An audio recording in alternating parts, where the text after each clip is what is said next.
Good morning dear students, कैसे हैं आप सभी। उम्मीद करते हैं कि आप सभी अच्छे होंगे।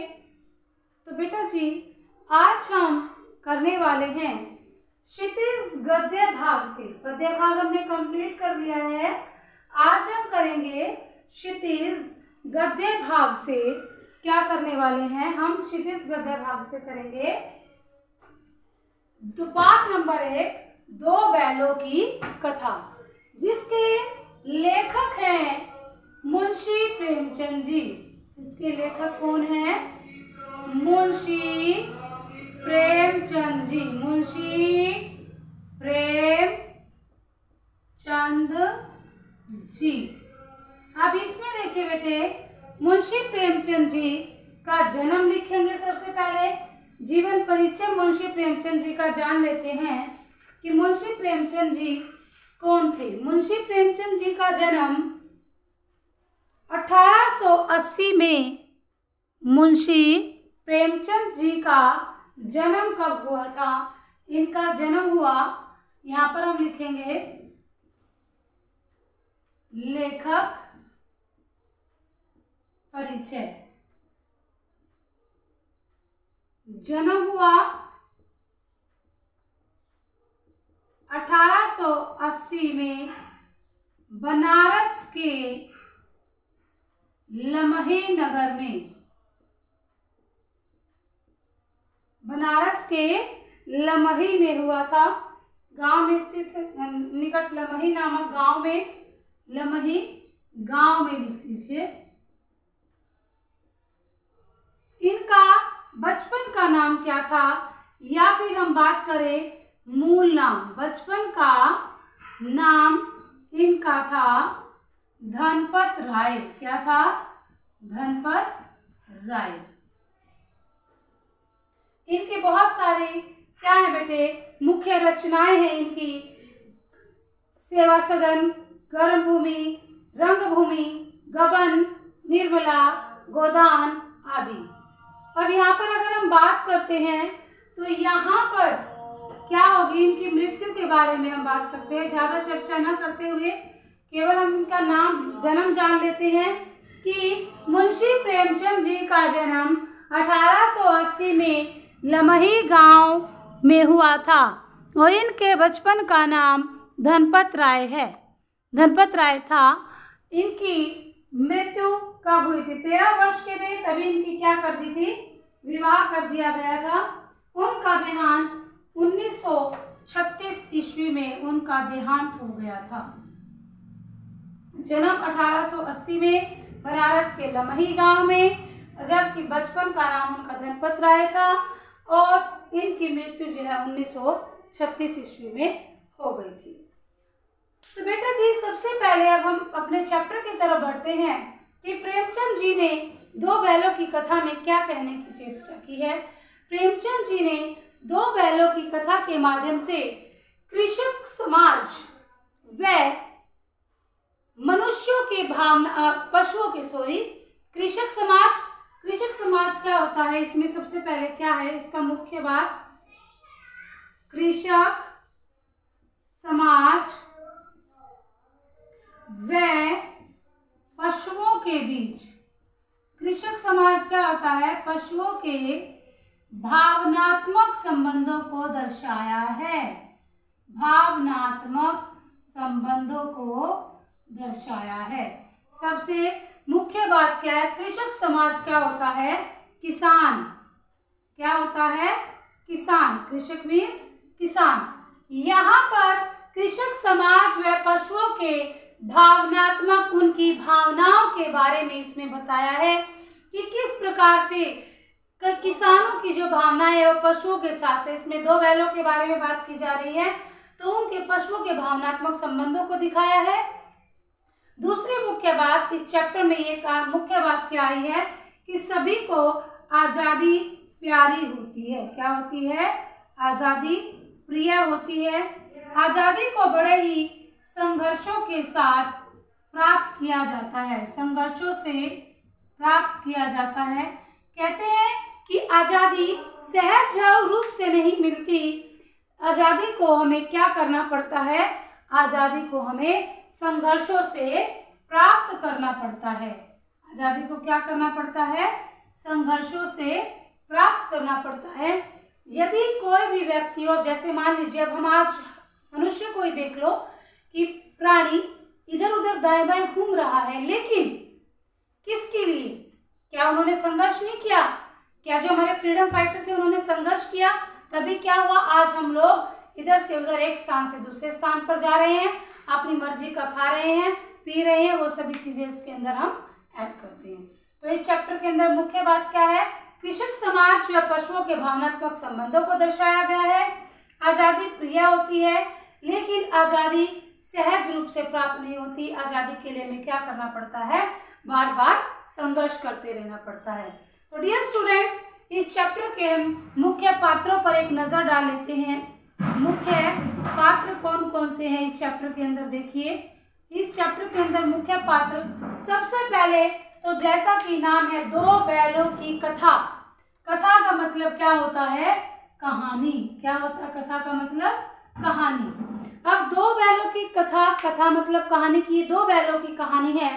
पहला, इसमें एक बैल का नाम है हीरा और दूसरा है मोती। अब पहला नाम क्या हो गए? दो बैल हो गए हीरा व मोती। मुख्य पात्र इस चैप्टर के झुरी, उनका स्वामी कौन है? झुरी।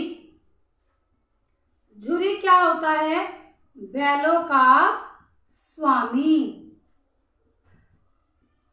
बैलों का स्वामी है झुरी। अब यहाँ पर अब एक आता है गया। गया होता है झुरी का साला, यानी कि जो बैलों का स्वामी होता है उसका साला होता है। दूसरी बात, यहाँ पर जो बैल होते हैं, एक छोटी बच्ची भी है इसमें, छोटी बच्ची, एक डरियल आदमी भी है। बैलों की एक मुख्य बात क्या है? बैल मूक भाषा में बात करते हैं, मूक भाषा में विचार विनिमय करते हैं। विचार विनिमय। विचार विनिमय का मतलब क्या होता है? विचार का मतलब आदान, विनिमय का मतलब होता है आदान प्रदान, और विचार का मतलब भावों का, विचारों का, भावों का आदान प्रदान होना। एक इसमें क्या है? गधा, जिसको क्या माना गया है? बुद्धिहीन प्राणी माना गया है। बुद्धिहीन प्राणी। ये इस चैप्टर के मुख्य पात्र हैं। हीरा व मोती, झुरी बैलों का स्वामी, गया झुरी का साला, छोटी बच्ची जिसके साथ सौतेला व्यवहार होता था, हीर की लड़की थी वो, मूक भाषा में विचार विनिमय करते थे, गधा एक बुद्धिहीन प्राणी है। अब इसके अंदर देखिए बेटे क्या कहते हैं कि अब हम बात करते हैं कि इस चैप्टर की मुख्य बात क्या है। इस चैप्टर की मुख्य बात यह है कि हीर, गधा, सबसे पहले तो गधे के बारे में हम बात करते हैं कि इसमें गधे को एक बुद्धिहीन प्राणी माना गया है। उसे जब भी कहते हैं कि जब भी हम किसी व्यक्ति को बेवकूफ कहते हैं, परले दर्जे का बेवकूफ कहते हैं, तो क्या होता है?